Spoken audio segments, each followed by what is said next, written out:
Paranormal is all around us. You just have to recognize it. My name is Jeffrey Price. I'm one of the lead investigators with Michiana Paranormal Investigations.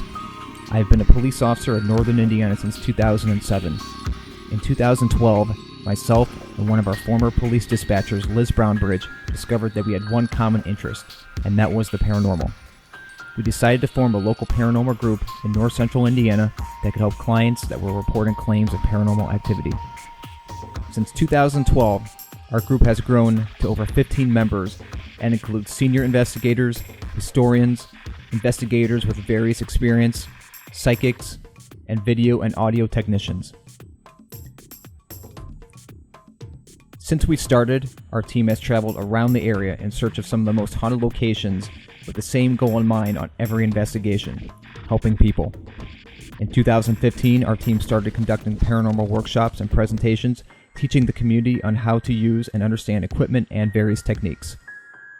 Join us every week as we showcase some of our investigations, demonstrate equipment, talk with experts in the field of paranormal science, and go on location to show you some unique and potentially paranormal hotspots. We are Michiana Paranormal Investigations, and this is Haunted Michiana.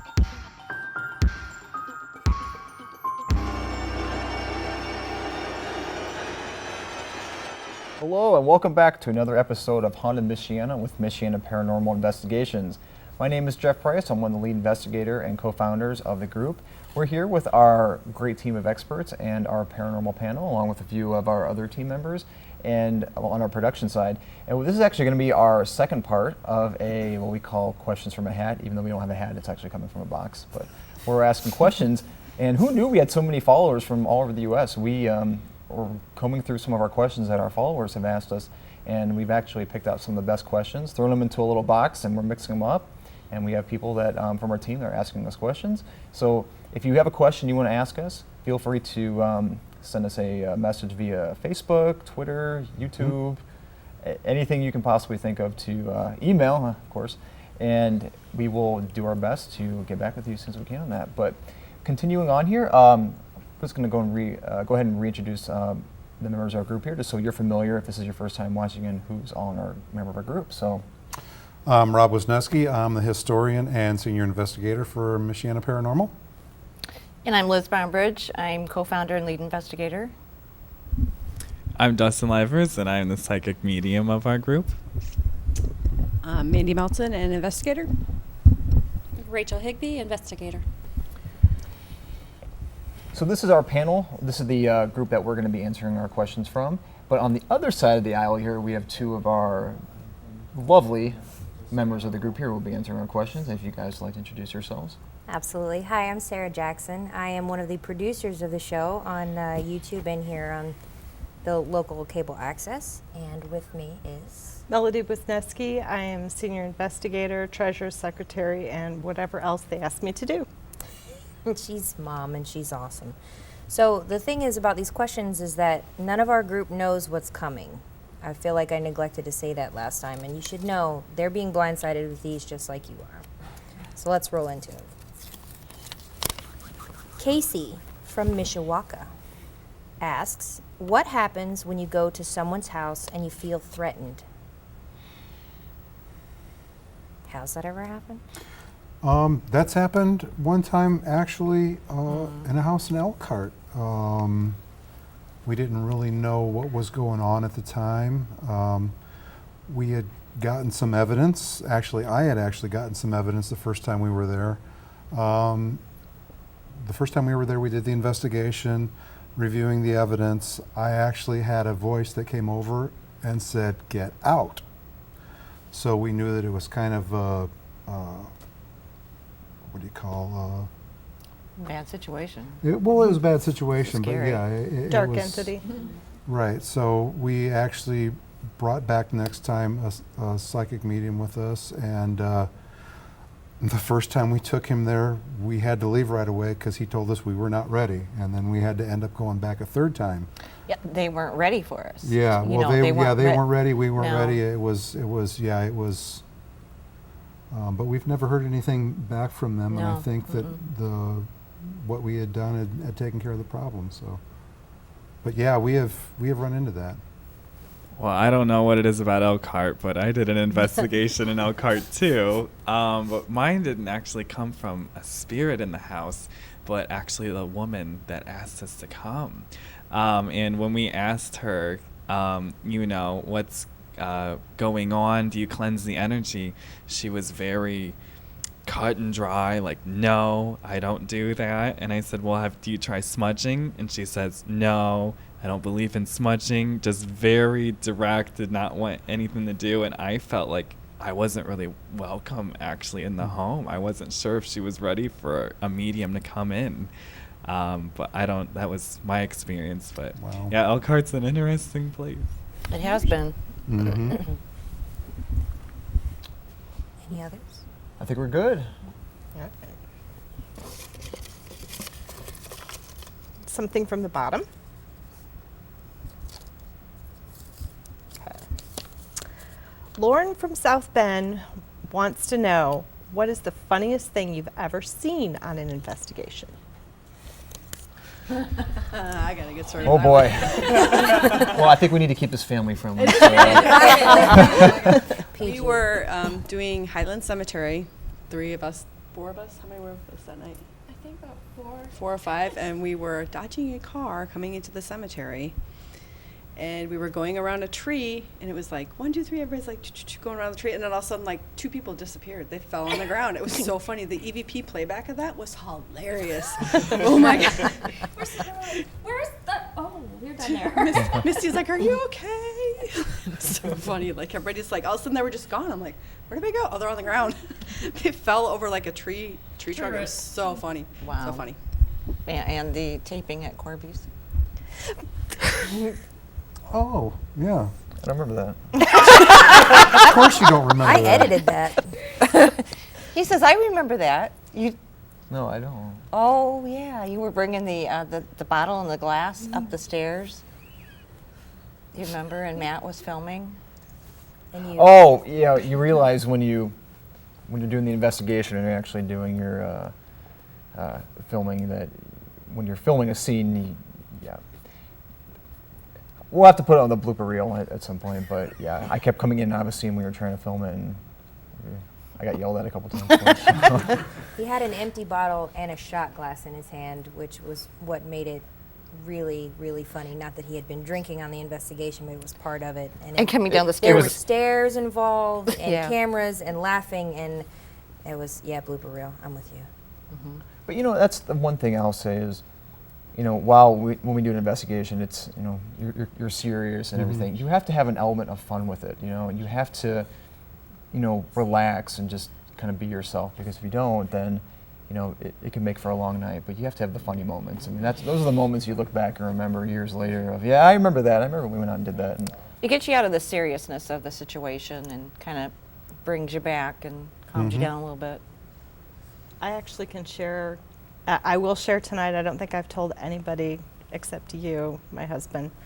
We were on an investigation with another group down in what's called the Okefenokee, and it's down near Peru. I was back on a trail, and Rob and a couple of the other guys had gone down one way, and I was hanging back waiting for one of the other guys who was coming up behind, and I heard a growl, which really made me uneasy. And I started to turn to see where the other guy was behind me and thought I was touched, and which scared me, and I was shaking.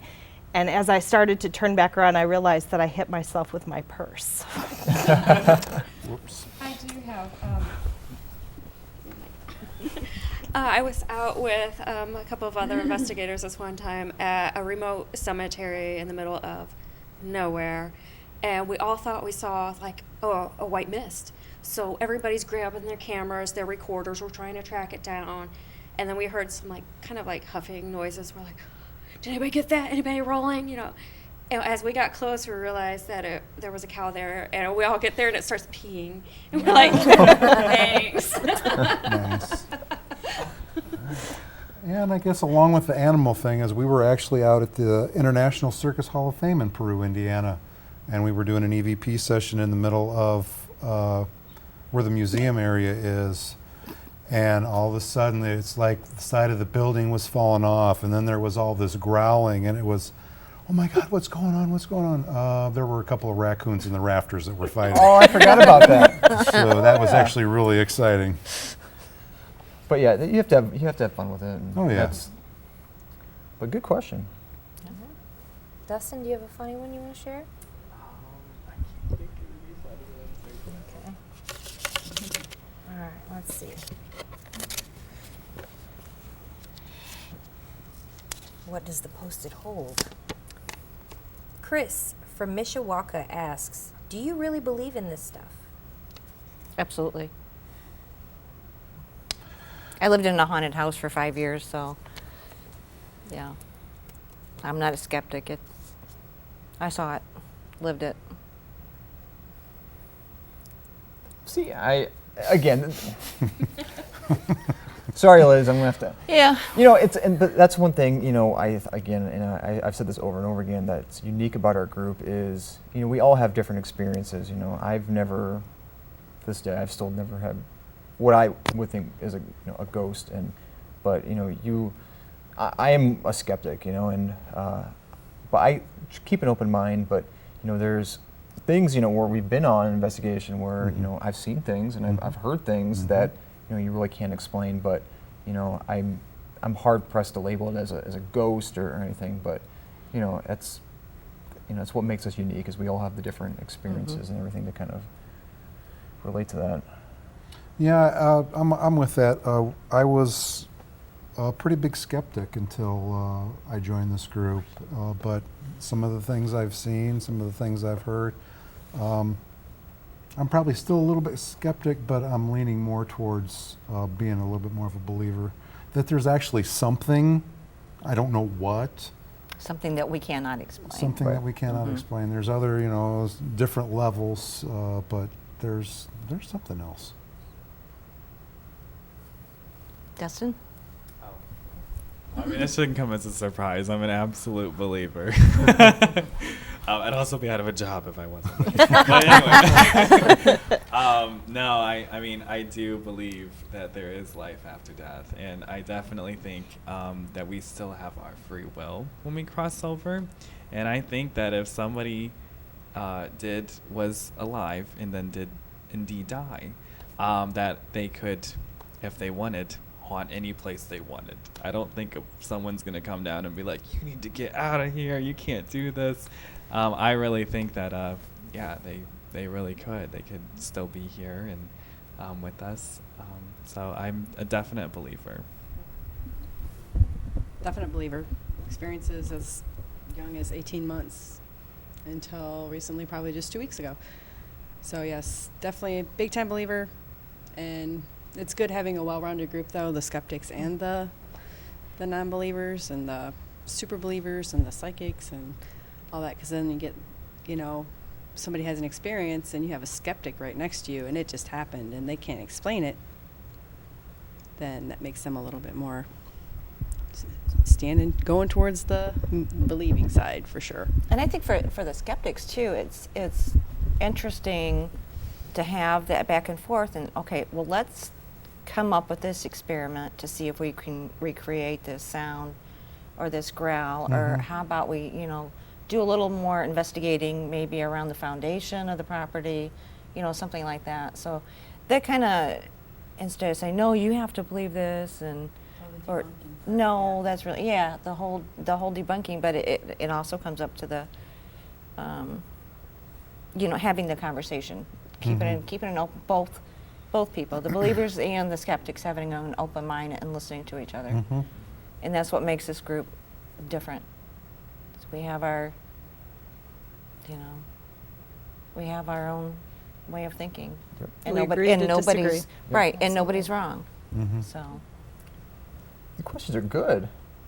Oh, we We have didn't good thank our viewers. fans for We the have questions. excellent followers. I know, excellent. right? We scoured Twitter and Facebook and email, unbeknownst to y'all, so that you would not see them, Y'all. to find these. Don't judge me. I told you I'm from Louisiana. I'm sorry. So, speaking of our excellent viewers, would you like to dish us out another question? All right. Wow, there's still a lot in there. I know, right? Goodness. We're gonna miss some. Okay. Oh, this is a really good one. I've been asked this one. Brittany from LaPorte. Don't you feel silly when you're asking the dark who's there? No, because I want an answer. That's the point. That's a valid answer, yeah.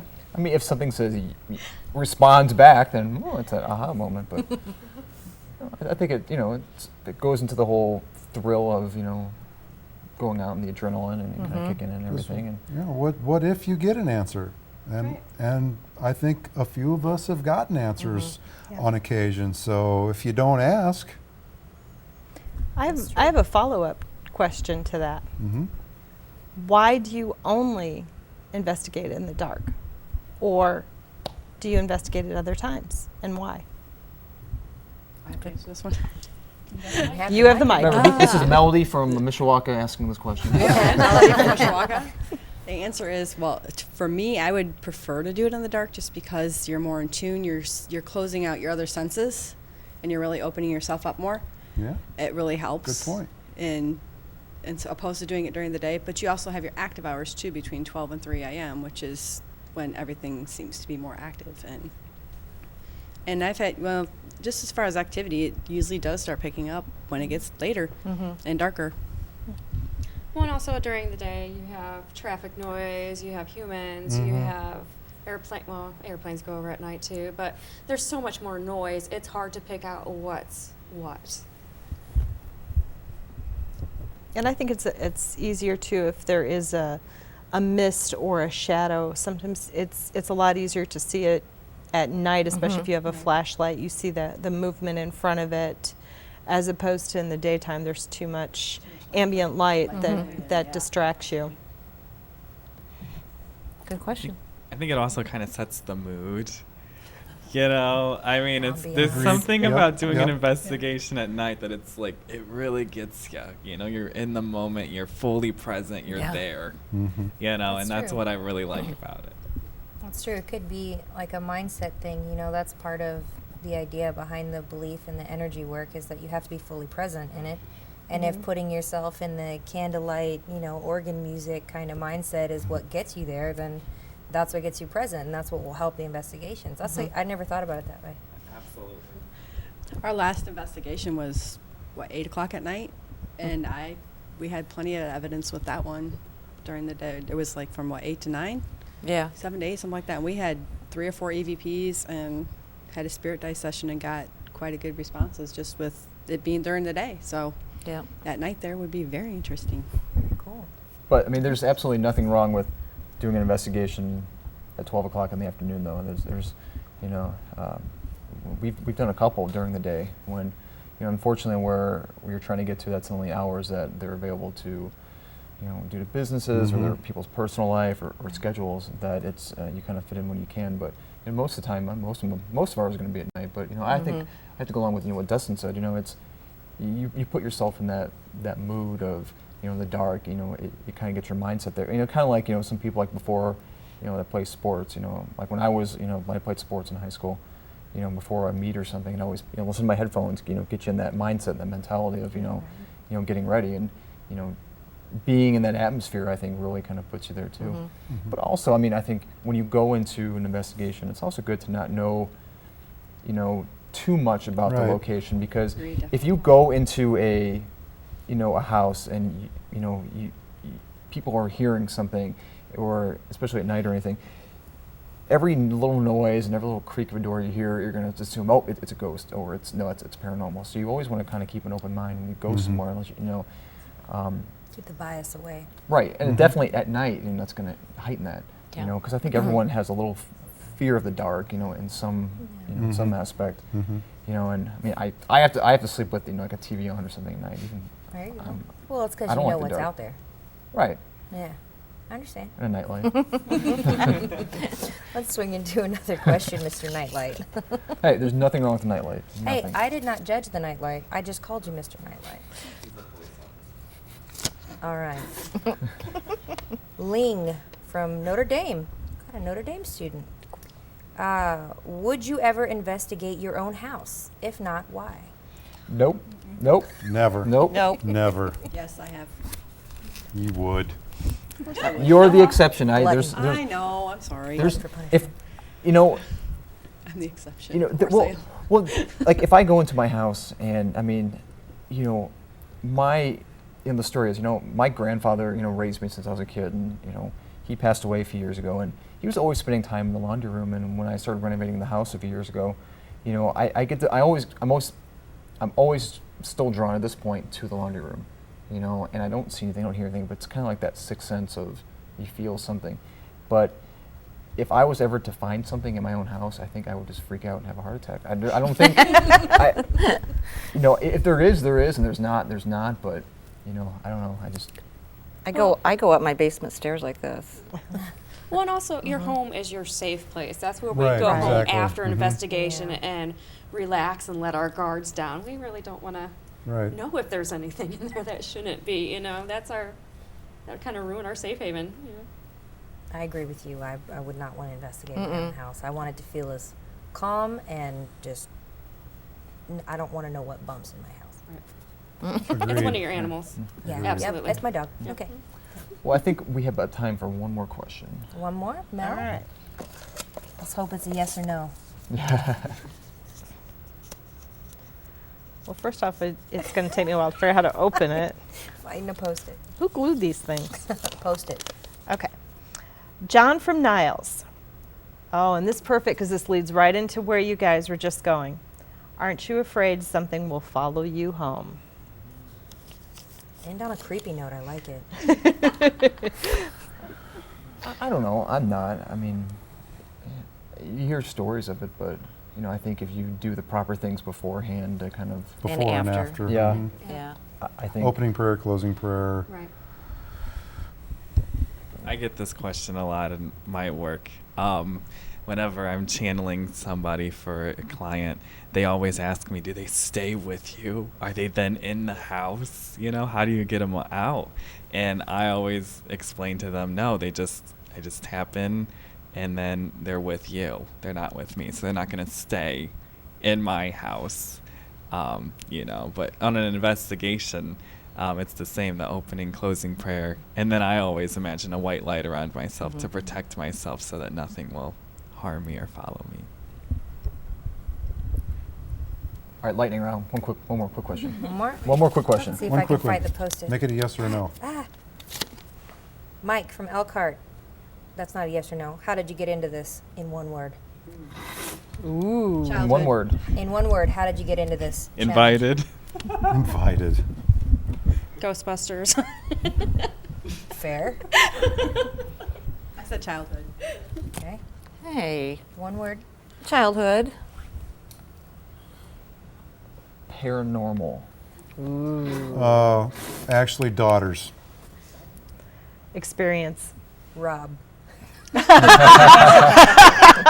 got me into it. I got you into it. All right. Well, we are at that time again. Again, I'd like to thank everyone for coming out and spending time out of your busy schedules with us tonight. Yep. And the awesome viewers for the awesome Yes, questions. thank you so much. Absolutely. Thank you, guys. Thank you very much. Obviously, we wouldn't be here if it wasn't for you guys and your support and thankfulness and everything like that is very much appreciated. Well, this is going to wrap for our episode of Haunted Michiana. Again, thank you for watching. Make sure you stay tuned to our next episode. We'll be going into more further discussions about different things in the South Bend, Mishawaka area relating to paranormal. And as always, if you have any questions, feel free to send us a message on email or any other social media. And make sure you follow us on Twitter, Facebook, YouTube, Instagram, all those other great social media sites that we have. So again, thanks for taking time out of your schedule, and we'll see you next time.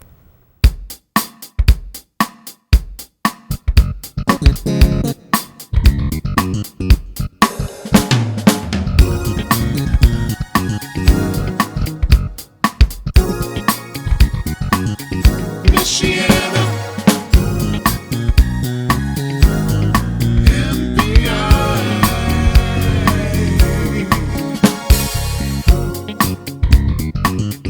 Michiana Paranormal Investigations.